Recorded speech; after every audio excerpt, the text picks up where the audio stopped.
Tom Fitzgerald recently spoke about the offseason plans for the Devils, and Nick Kypreos named 2 players on the roster that might be on the hot seat. We have a lot to break down in today's episode of Locked On Devils. Buckle up, everybody. You're Locked On Devils, your daily podcast on the New Jersey Devils. Part of the Locked On Podcast Network, your team every day.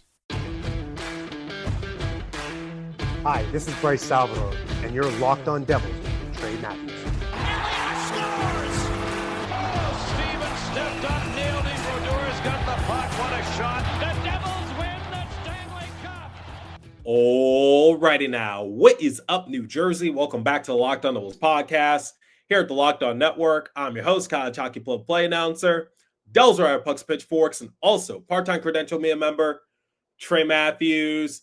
Let's talk more about the Devils offseason because we have some new updates courtesy of Mike Morreale of NHL.com and Nick Kypreos of Sportsnet. So that's how we're going to conduct today's episode. In the first segment, Morreale had the chance to talk with Tom Fitzgerald and get some more thoughts as to how the Devils are going to approach the offseason in terms of contracts. And we have some interesting updates that I want to talk more about. Then in the second segment, Nick Kypreos, remember Stanley Cup champion from 1994. Why did I even say that? I don't even know why I just put that on my platform. Anyway, digressing a little bit, he wrote an article for Sportsnet and he highlighted 2 Devils players that might be on the hot seat and might be traded this offseason. Then in the third and final segment, it's a roaring debate on the Devils discourse. What do they need, scoring or physicality? I've talked about it before, but you know what? Let's do an update on the debate because Frank Saravelli opened a can of worms when he talked about what the Devils potentially needed this offseason. I have some more thoughts and I want to do my best to appease both sides because I think everyone has a legitimate argument. Now, let's talk about Tom Fitzgerald and how he's going to approach this year's offseason. Once again, courtesy of Mike Morreale of NHL.com. He had the chance to catch up with Fitzgerald. I will leave a link in the description if you want to read the full article, but here are some quick updates. Luke Hughes' contract. Fitzgerald revealed that talks are ongoing, but obviously nothing has been made official. Agents and front office still trying to work out an agreement. I do want to see Fitzgerald get somewhat unique with Hughes' contract just so the Devils could have some extra money to play with this offseason. I talked about it with Joseph Stanislaw, aka Jersey Joe. Maybe offering Hughes a deferred contract might not be the worst idea in the world, but no bridge deal. Try to sign Luke Hughes to an 8-year deal if you potentially can, so that way you don't put yourself into a sticky situation a few years from now. But talks are ongoing. We'll see where it develops. Nico Hischier, he did not finish the World's Tournament due to a lower body injury, but Fitzgerald gave some good news. Hischier will be ready to go come training camp, and the reason why he was left out the lineup to close out the tournament was for precautionary reasons, so no cause for concern.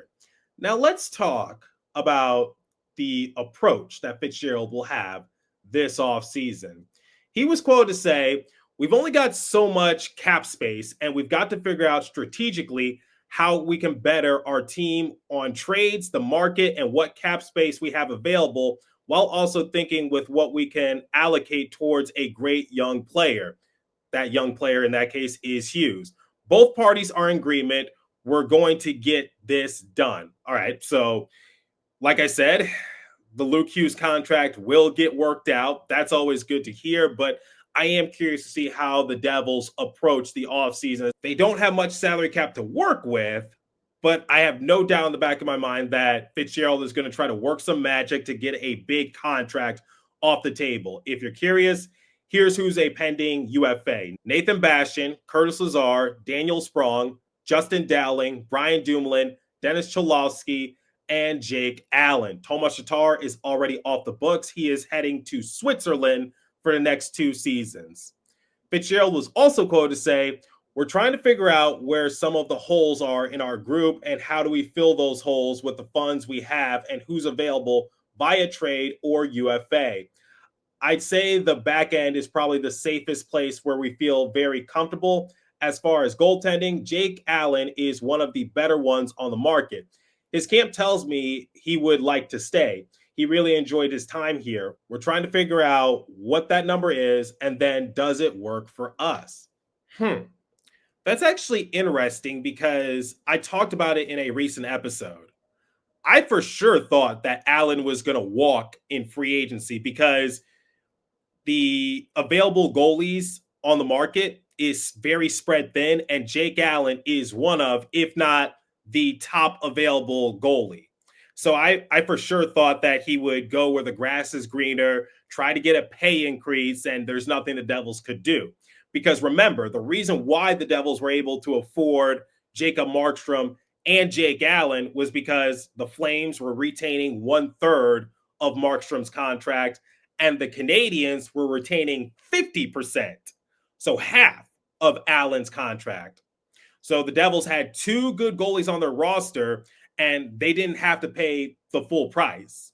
But now that there's no 50% retention or anything like that, I'm just like, Jake Allen has to walk because he's probably going to make anywhere from $2 to $3 million annually if he explores the open market. But the fact that Allen wants to return, I think he's aware that he's going to have to take somewhat of a pay cut to make it work, because I'm sure he's aware of what he could potentially get in the open market, what the financial situation is like for the Devils. Allen was in a good spot with New Jersey, backing up Jacob Markstrom. He and Markey were a very underrated duo in the NHL, I would say, because yes, the Devils got shut out a lot, but make no mistake, Markstrom and Allen, they also shut out a decent amount of teams in return. So Allen this season, he had a record of 13-16-1. He had a 2.66 goals against average, a 908 save percentage, and he recorded 4 shutouts. Markstrom also recorded 4 shutouts. So 8 shutouts between the two. That's actually pretty good. And remember, one of the complaints that a lot of people have been having about the Devils for the past few seasons has been their weak goaltending, but Markstrom and Allen have fixed that. Markstrom has 1 year remaining on his deal. Allen, an unrestricted free agent. So I don't know how the dynamic is going to work because both of them are getting up there in age.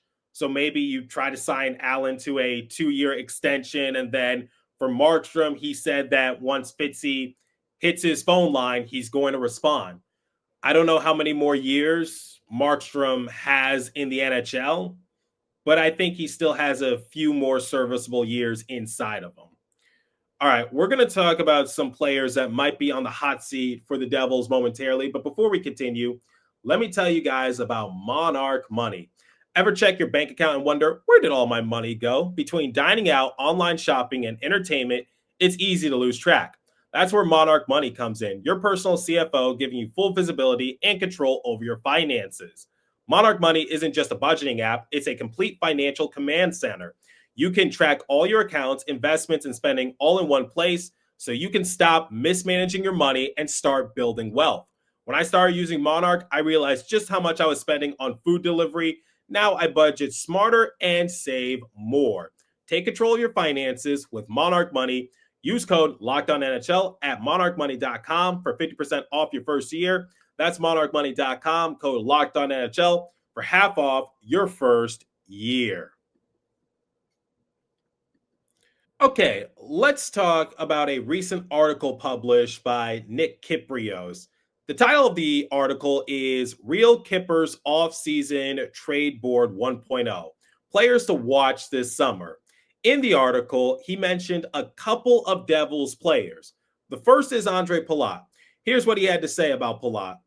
At his year-end press conference, Devils GM Tom Fitzgerald said his team had to find more offense and that some players needed to pick up the pace a bit. He also said he wouldn't return with the same group in 2025-2026 because this season's result was simply not good enough. And so we look around the roster at the players who underperformed. Palat might qualify, the 34-year-old finishing up with a 28-point season. In 3 years now with New Jersey, he's reached 30 points once. He had 31 last year. And without much to speak of in terms of special teams responsibility, $6 million is an awful lot for the Devils to commit to Palat. He has 2 years left on a deal that also comes with trade protection, so Fitzgerald might have to get creative to move Palat off the roster. I've talked about it on this show before.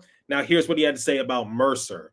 An underwhelming season for a different reason than Palat. Mercer is now 2 years removed from a 27-goal, 56-point campaign and failed to hit the 20-goal plateau in 2024-2025. He just hasn't been able to build on the offensive promise he showed during the 2022-2023 season. However, he still played a role on both special teams units, making $4 million against the cap for another 2 seasons. Mercer will turn just 24 years old early next NHL season, and there's always a market for teams looking for young NHL contributors with upside. All right, let's focus on Palat. We've actually been talking about it in the Pucks and Pitchforks group chat extensively. What's going to happen with Palat? Well, some people are saying that Fitzgerald won't have trouble trading away Palat's full contract, even though I have my doubts, just because similar to what Kypreos said in his article, Palat has trade protection, so he has a say as to whether or not he wants to be moved. Buying out Palat is not the worst idea in the world. I talked about it with Jersey Joe in a recent episode. But I think it's time to move on from Palat, just because, yes, he does elevate his game when it matters most. He's called playoff P. Unfortunately, it's not enough to justify him having a cap hit of $6 million annually. And if the Devils are serious about changing their roster, then Palat might be the odd man out. Here's the thing. If Palat had a cap hit of $3 million annually, I don't think anybody would have much issue with his contributions, but $6 million is a little too rich for a lot of people, including myself. I don't think it's going to be easy, and similar to what Kypreos said, Fitzgerald is going to have to get somewhat unique, but I do think it's time to move on from Palat if the Devils are serious about changing their roster. Now, Mercer is one of the few players on the Devils roster that has no clauses attached to his contract. So whether it's fair or not, I think Mercer is always going to hear his name in trade discussions. And similar to what Kypreos said, look, Mercer has underperformed the last couple of seasons. It seems forever ago when he had 27 goals in a single season, and he was a big X-factor component on a Devils team that won 50-plus games. Unfortunately, he just hasn't recaptured it, but the one thing I can't take away from Mercer is his overall effort. I can't deny that. He's appeared in all 82 games since his rookie year. He's never been scratched. He's never missed time due to injury. His strongest attribute is that he is available, but that can only take you so far. I think Mercer does have a bright future, and I have no doubt in the back of my mind that if he were to get a fresh start somewhere else, we'd probably see Mercer contribute a lot. But this is where you have to make the tough decision. If you want to get a big name player, maybe you include Mercer in the deal, or you trade him away so that way you free up some cap space. Like maybe you trade him for like a prospect or draft pick, something like that.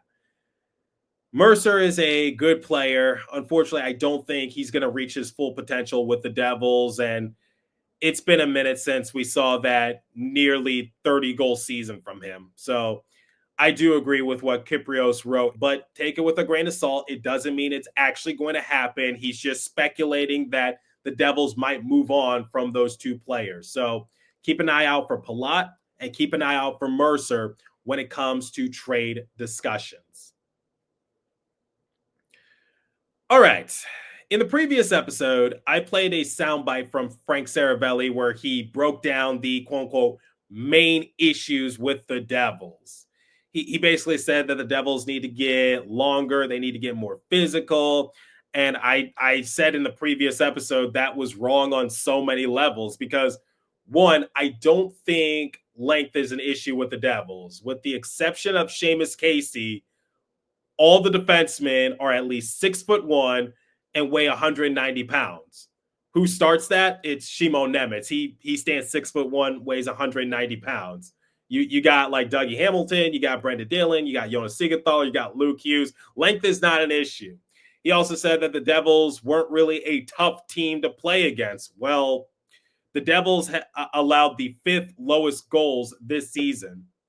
So I think their defense and goaltending wasn't the issue. Their main issue was their offense because in terms of goals scored themselves, they ranked number 20 this season, and they got shut out way too many times. They were tied for second most shutouts alongside the Blue Jackets. Number 1 were the Predators. But it sparked a debate on social media.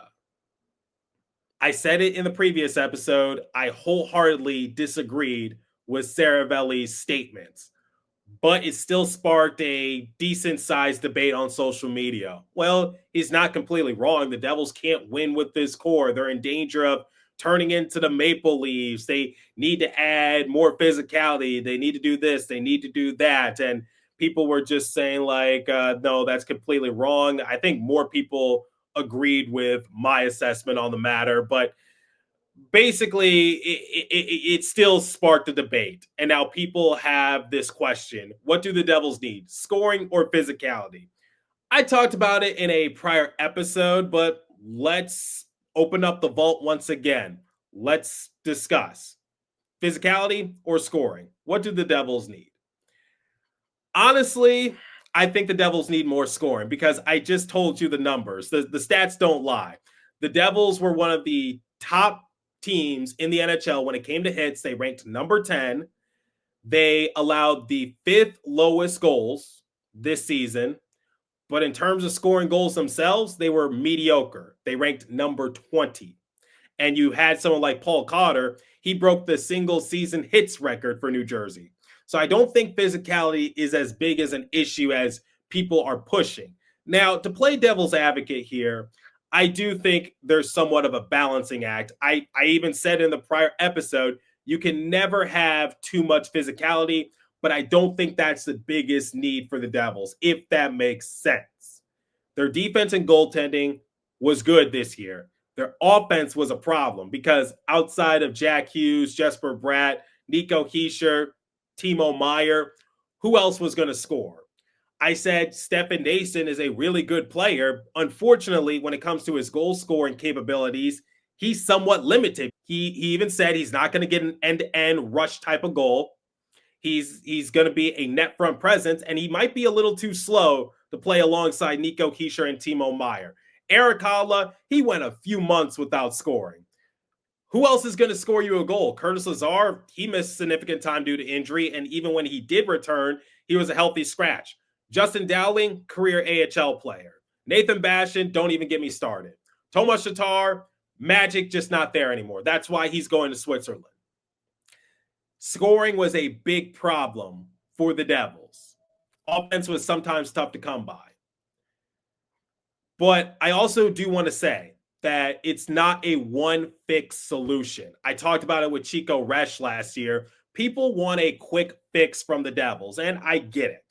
People think that if they do one thing, then all their problems are going to be solved. Well, let's look at it year by year. 2022, 2023, what did the Devils need? They needed goaltending and physicality. All right, Fitzy added Timo Meier, Curtis Lazar at the deadline. Vitek Vanacek, he had a good regular season. He was the first Devils goalie since Martin Brodeur to reach 30-plus wins in a single season, but come the playoffs, he crashed and burned. But Akira Schmid rose to the occasion. Got to give him credit. That offseason, Fitzgerald didn't fix the goaltending issue. He added Tyler Toffoli, which helped the Devils offensively, but the Devils couldn't get stops when they needed. So it didn't matter if they scored 3 or 4 goals if they allowed 5. So out goes Vitek Vanacek, in comes Jake Allen, and also Capo Kakinen. They also fired Lindy Ruff. Remember, people were saying that Lindy was the problem. He was a big reason why the Devils weren't able to win consistently, despite being a finalist for the Jack Adams Award in 2023. Okay, Devils fired Lindy Ruff, and Travis Green was the interim head coach. What happened? Nothing really significant happened. It was the Devils were too far gone. But last year, during the offseason, people were saying, you still need to get goaltending. You still need to get physicality. All right, the Devils got Jacob Markstrom. They added more physicality in Paul Cotter, Stefan Nason, Brendan Dillon. What changed? The Devils still couldn't win no more than 3 games in a row, even before the Christmas break. Once again, it's not just a one fixed solution. Everything goes hand in hand. Now, some things take priority over others. And I think in this case, the Devils do need to focus on scoring and trying to add to their bottom 6 depth. I can't deny that. But I still think that Fitzgerald needs to add some other assets in order to make everything work. I hope I'm articulating this correctly. So I think both sides do have an argument, but scoring based on the numbers was a bigger issue than the Devils' physicality. So that's what I want the Devils to focus on, but you can never have too much physicality. I will say that. But that's where I stand with the whole physicality or scoring debate. And remember, the Devils shied away from being a run and gun type of team. Now under Sheldon Keefe, they focus more on defense. So let's not act like they're the same team from last year or the season before. This is a completely different system compared to what we saw when Lindy Ruff was behind the bench.